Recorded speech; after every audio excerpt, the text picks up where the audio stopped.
Welcome to the channel homeopathy made easy.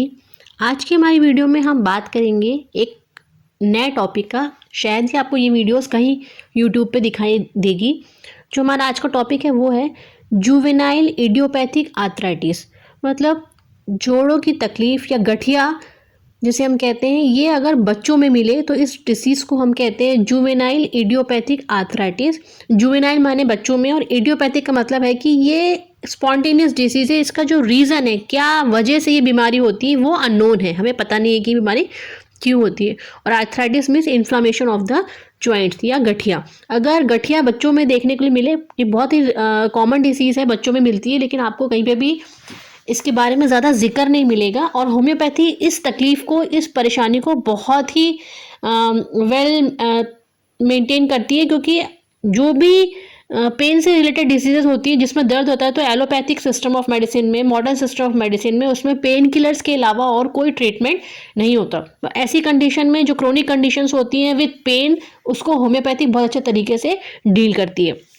तो juvenile idiopathic arthritis 16 साल से कम उम्र के बच्चों में होने वाली एक जॉइंट की डिसीज़ है, जो एक इम्यून डिसऑर्डर है। इसमें हमारा जो इम्यून सिस्टम होता है वो हमारे ही जॉइंट्स के अगेंस्ट एंटीबॉडीज़ या हमारे जॉइंट्स को डिस्ट्रॉय करने की कोशिश करता है।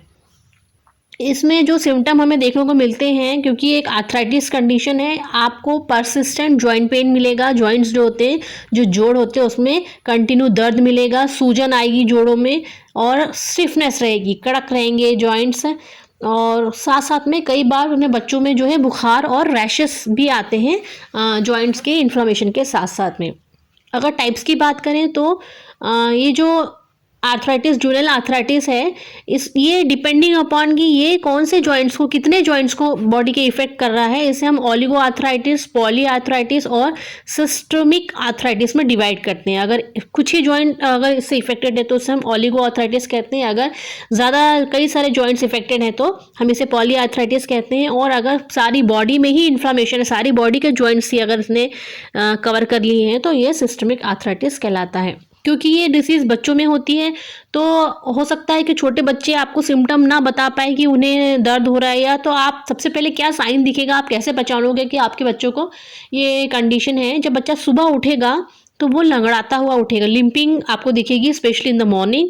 और जो जॉइंट्स की मोबिलिटी है वो रिड्यूस हो जाएगी। उसके जो लिम्फ ग्लैंड्स होंगे, क्योंकि इन्फ्लामेशन है बॉडी में, वो भी स्वलन होंगे। और कई बार बहुत तेज़ बुखार के साथ में सैल्मॉन पिंक रैशेस आपको देखने को मिलते हैं। अब हम बात करते हैं होम्योपैथिक मेडिसिन की। होम्योपैथी में एक मेडिसिन है जिसका नाम है एंटिम क्रूड। एंटिम क्रूड, ये मेडिसिन इस कंडीशन के लिए बहुत ही रामबाण दवा है। अगर इस कंडीशन में आपको बच्चे में साथ में इस जॉइंट सिम्टम के साथ में अगर आपको अल्टरनेट डायरिया एंड कॉन्स्टिपेशन का सिम्टम मिलता है, तो मीन्स बच्चे को कभी कुछ टाइम में कंटिन्यू कॉन्स्टिपेटेड रहेगा बच्चा, और फिर कुछ टाइम के बाद अचानक से उसको लूज स्टूल्स होना स्टार्ट होंगे। अगर से अल्टरनेट अगर डायरिया और कॉन्स्टिपेशन हो रहा है तो, और जॉइंट्स में आर्थराइटिस, जुवेनाइल आर्थराइटिस की कंडीशन है, तो ये मेडिसिन बहुत अच्छा वर्क करेगी। एंटिम क्रूड को आपको 200 की पोटेंसी में वीक में 2 बार आप बच्चों को दीजिए, कंटिन्यू 15 डेज तक दीजिए। अगर आपको इम्प्रूवमेंट मिलता है तो आप इस मेडिसिन को कंटिन्यू कर सकते हैं। साथ ही साथ में आपको इस मेडिसिन के साथ में एक बायोकेमिक मेडिसिन है जिसका नाम है नाइट्रम फॉस। उसे आपको 6x पोटेंसी में 3 टैबलेट दिन में 3 बार साथ में ही देना है। वीडियो अच्छी लगी हो तो उसे लाइक ज़रूर कीजिएगा, चैनल को सब्सक्राइब कीजिए। मिलते हैं नेक्स्ट वीडियो में।